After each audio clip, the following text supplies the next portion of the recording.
চিরদিন আধারে কেটে গেল এ জীবন, কেউ তো প্রদীপ হাতে কাছে আসেনি।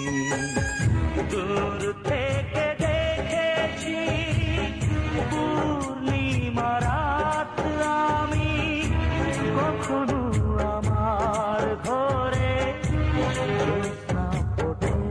চিরদিন আধারে কেটে গেল এ জীবন, কেউ তো প্রদীপ হাতে কাছে আসেনি।